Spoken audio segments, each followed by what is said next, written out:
Check the mic and make sure it sound right, boys.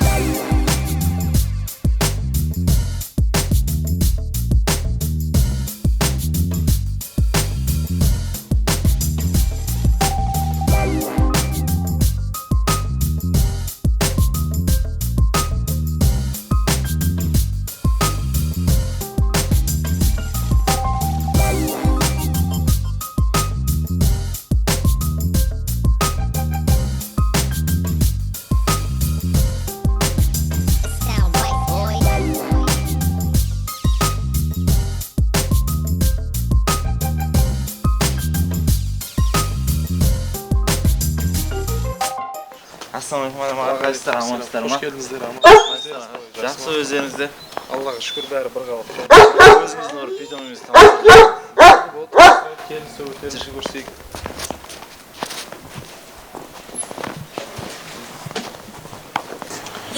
Бұл Арчи деген бұл Арчи итальяның өзінде имбридинг деген нәрсе бар да. Асты үсті бір хан болғаннан кейін имбридинг деген нәрсе бұл Арчи бұл балканский пиратқа имбридинг. Ахиллес деген ит болған суперлига чемпионы. Соған имбридинг болып тұр, асты да үсті де. Аға, бұл төбеттерге қызығушылық қалай пайда болды? Бұл қызықшылық негізі адам баласында бала кезінен болмаса өскеннен кейін пайда болмайды. Бұл бала кезімізден төбет асырап отырмыз, бағып отырмыз. Сонымен осы питомник ашайық деп ниет қылып осы питомникті ашып отырмыз. Қазақстан төбетін дамыту. Бұл Бекболат ағам бар, соның Қарабас деген иті болған, чемпион СНГ. Соның өз баласы бұл, молодой төбет. Аты қайтмас. Асты супер қапланның прямой қызынан түсті. Бір жас айлық болды. Мысалы, төбеттер мінезі, айтып берсеңіз. Енді мінезі біріншіден психикаға қараймыз ғой төбеттің. Адамға деген момын болу керек. Адаммен дос болу керек. Сосын агрессия деген нәрсе болмау керек. Тәрбиелейміз, жүргіземіз бұларды. Бағамыз өстіп күш кезінен. Сол қараймыз ғой, қайсы төбет болады деп. Реттейміз сөйтіп. Аға, мұны күшіктеріңіз жайлы айтып берсеңіз, сұлу-сұлу күшіктер екен.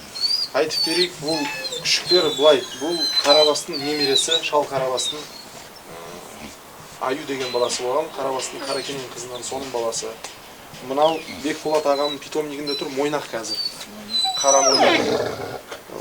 СНГ молодежкасында ойнап отыр, соның өз баласы. Мынау да сол Мойнақтың баласы, ке қарай. Мойнақтың өзіне тартыптыдас. Екеуі сол ұялас. Мынау Аюдың баласы. Жатқан Осман деген інім бар, досым Хан деген төбеті бар. Қазақстанда біраз тестілеу несінде өткен төбет. Біледі оны таниды халық, соның өз баласы. Маған сыйлап подарка берген төбет. Күшігі. Жақсы күшік екен. Аға, бұл күшіктерді қалай тамақтандырасыздар? Бұл күшікке қалай вакцина салу жайлы толығырақ бір мәлімет берсеңіз.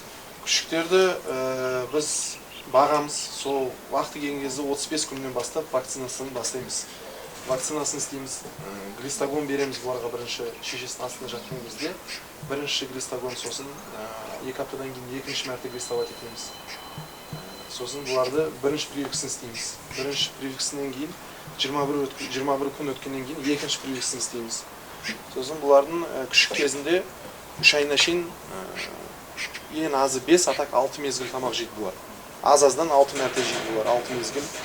Сосын осы қазір бұлар 4,5 айлық болды. Бұлар қазір 3 мезгілге өткен. 3 мезгіл жейді бұлар. Салмағына қарай, ол вакцина салыну ол... Жоқ, салмаққа қарамайды вакцина. Вакцина ол общий вакцина, ол салынады. И витаминизация бар бұларды. Бұларды аяқтары, қолдары бәрі дұрыс болу үшін витамин саламыз бұларға. Стабильно аптасына бір мәрте өз витаминдері бар, салып тұрамыз. Аттарын білмейсіз бе, аттарын айтып берсеңіз. Мен негізі бар ғой, тетравит бар, сосын гамавит бар, фасофорт деген препарат бар, аяқтары түзу болу үшін фасофорт деген препарат бар, соны саламыз.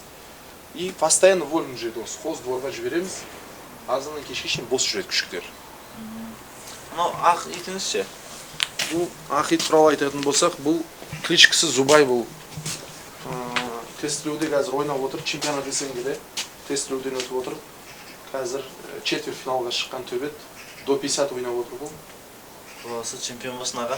Рахмет, айтқаның келсін, ниет қой енді. Бағып отырмыз, көреміз. Бағы мен бабы сай келсе болады. Мынау күшігіңіз? Бұл күшіктің кличкасы Ахиллес. Бұл Бекболат ағамның Қарабас 2 деген төбеті бар. қазір СНГ-де 72 салмақта тестілеуден өтіп отыр. Соның өз баласы осы 6 айлық болды. Мен бір байқағам, сіз тек қара бастың линияларын көбірек бағады екенсіз. Не себебі болған қара басты көбірек бағады? Себептері бар ғой енді оның да. Өзіме ұнайтын төбет біріншіден. Екіншіден тестілеуде өзін дәлелдеген төбет. Өзі де, әкесі де. Біз ит баққаннан кейін линиясына бағамыз да, қараймыз. Асты үсті күндеп. Қарабас өзі менің ойымша қазір концовкасы керемет төбеттің бірі да. Ойнаған кезде, тестілеуден өткен кезде ұзақ ойнайды. Енді біз үшін де бір легенда ғой. Иә, ұзақ ойнайтын төбет болғаннан кейін сол бағып отырмыз, соны үміттеп, сондай бір төбет шығарсақ деп мақсат қой, ойымыз сол. Мына төбетіңіз? Бұл Леон деген төбетім, молодой төбетім. Бұл қарабастың, шал қарабастың прямой баласы. Асты инбридинг балканский пиратқа. Өзіме қатты ұнайтын төбет. Тестілеуден уже 4-5 мәрте өткіздік. Өзін өте жақсы көрсетті. Енді Құдай қаласа келесі жылы молодежь СНГ шығарамыз. Ол кісі биік, сұлу деген. Өзі ойыны да жақсы, мінезі де жақсы, өте жақсы мінезі бар. Адамға жақын. Кел, Леон. Леон, кел. Молодец. Осылай. Анаяқта төбеттеріміз бар. Бұл Баксан деген төбетім, молодой тоже төбет. СНГ-нің қазір молодежь тестілеуден өтіп отыр. Екінші турға өтті. Осы 20-сынан Құдай қаласа барады. Екінші турға барады. Көреміз енді бұны. Ол төбет осы тестілеудің маңыздылығы жайлы айтып берсеңіз. Тестілеу деген ол селекционный жұмыс қой ол. Кел. Бұл тестілеу деген нәрсе иттің мінезін, духын, жүрегін тексереміз да біз қандай екенін. Бұны істемесен бұл порода жай-жай жоғалады. Бұны негізі тексеріп тұру керек төбеттерді. Бұлардың ұқымы сол ғой. Қасқаға шабу деген. Егесіне дос болу деген нәрсе осы төбеттерде. Бұлар тестілеу керек бұлар. Менің ойым. Бұлар баққаннан кейін тесттен өткізу керек. Не бағып отырмын, қоранда не өсіп отыр деген сияқты. Жүрегін білу керек төбет. Жүрегі болмаған төбет, ол егесіне де өзіне де пайда істемейді. Ал мына төбет. Бұл төбет туралы айтатын болсақ, бұның кличкасы Палач, қарабастың немересі. Асты бұның Көкжал деген қаракенен баласы бар. Көкжалдың қызынан түсіп тұр. Бұғор мен Көкжал асты. Әкесі қарабастың баласы сары ойнап отыр ғой, СНГ-де сары. Аса ауыр салмақта. Сол сарының ұяласының әкесі. Сарбас деген. Бұл төбеттері тамақтанған дұрыс айтып берсеңіз. Мысалы, жас өспірімдер өсіп келіп жатқан төбетке қызығушылықтар болса айтып берсеңіз. Қалай тамақтандырған дұрыс, не берген дұрыс, қай уақытта берген дұрыс? Мен енді былай ғой, кейбіреулер 2 мезгіл береді. Мен мысалы бұларды уже өскеннен кейін, жасынан кейін 1 мезгіл өткіземін. Бұлар кешкі тамағын бір-ақ мәрте жейді, кешкісін. Жегенде не жейді? Біз бойнядан барып, қасапханадан алып келеміз, қарын алып келеміз, сосын вырезка деген еттер бар, соларды алып келеміз, араластырып береміз. Бұлар аптасына 1 мәрте қойдың басын, или бұқаларын, аяқтарын беріп тұрамыз. Бұлар солай, 1 мезгіл жейді бұл төбеттер. Өзім солай білемін, 1 мезгіл жегізем. Ал мынау қарабастың төбетіңізші, аумайды екен. Қарабас, кел. Кел, Қарабас, кел. Кел. Қарабас, кел. Бұл тестілеуден өтті, сәл мазасы болмай жатыр. Кеше ойнатқанбыз бұны. Бұл қарабас, шал қарабастың немересі. Осы мен осы төбеттің Палаштың қарабастың әкелері ұялас. Қытайға кеткен қарабастың ғой? Иә, Қытайға кеткен қарабастың немересі бұл. Құдай қаласа енді көреміз. Надежда беріп жатыр. Аға, мына төбетіңіз? Бұл төбетіңіз бұл қарабастың өз баласы, шал қарабастың Қытайға кеткен. Бұл қазір 1 жас 2 айлық болды.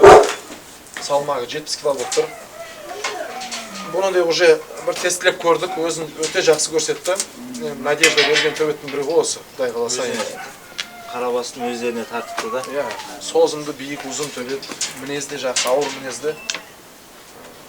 Тәрбиесі жақсы. Бұл қыздарыңыз бұл төбетке қалай қарайды? Баққан ба? Бұл біздің ұл қыздарымыз бәрі жақсы қарайды, дұрыс жағынан қарайды, итке қызығады өзіне, постоянно келіп сипайды, ойнайды, бұлар адамға жақын тимейді бала шағаға. Содан кейін жақсы көреді бәрі. Ана төбетіңіз аға. Сара. Кел, Аждар, кел Аждар. Бұл төбетім тоже Қарабастың прямой баласы, шал Қарабастың. Бұл бір жас 4 айлық болды. 2 мәрте тестіледік, тоже өзін өте жақсы көрсетті. Бұл жерде мына төбеттердің бәрі тесттен өткен. Содан кейін бұл төбеттерді ары қарай баптаймыз. Ойыншық сияқты сұлу екен да. Өзім жақсы көретін төбеттің біреуі. Мінезі де жақсы, ойыны да жақсы. Сұлу екен. Қаны да жақсы. Мынаның себеті енді ерекше екен. Тигровый бұл. Бұл менің Изат деген досым, бауырым бар да менің. Жақын бауырым бар Изат деген. Сол маған мына күшікті подарок берген. Аты Принц. Иә, Изатта Анчар деген төбет бар. Сол Анчардың баласы, Ахиллестің немересі, чемпион Суперлига Ахиллестің немересі. Бұл да инбридинг деген нәрсе бар. Бұл да инбридинг пиратқа. Бір жасына енді толды бұл. Аға енді біздің осы аға енді бұл жас өспірімдерге төбеттерді бағу жайлы бір біздің каналға деген жас балдарымызға не айта аламыз? Төбетті бағу керек, дамыту керек, қазақтың төбетін дамыту керек. Бүкіл әлем білу керек, қандай бізде мықты төбеттердің барын. Тестілеуде, оны тестілеу сынағында өткен кезде дәлелдеу керек. Төбетіміздің мықты болғанын сол үшін осындай бір жұмыс жүргізіп жатырмыз. Селекция деген нәрсе. Каналымызға не айта аламын? Каналымыз оны өсе берсін. Осы дұрыс жағынан не істеп отырсыз ғой, осындай съемкалар көрсетіп отырсыз, бүкіл Қазақстанның төбеттерін көрсетіп отырсыз, әлемге танытып отырсыз. Онынан болсын. Сізге рахмет деген осындай сыйлап кеп төбеттерімізді түсіріп отырсыз, танытып отырсыз. Өзіңізге ерекше рахмет айтқым келеді. Молодцы. Бұндай нәрсе болды. Осындай жастарға неге арақ шарапқа құмар емес, осындай төбет баққанға, жылқы баққанға не істейді осыдан? Наставление беріп отырсыз, дұрыс жағынан. Соған мен тек қана сізді қолдаймын. Рахмет аға, сұрақтарыңызға. Сізге де рахмет. Тез көрсін. Аумин. Айтқаныңыз келсін.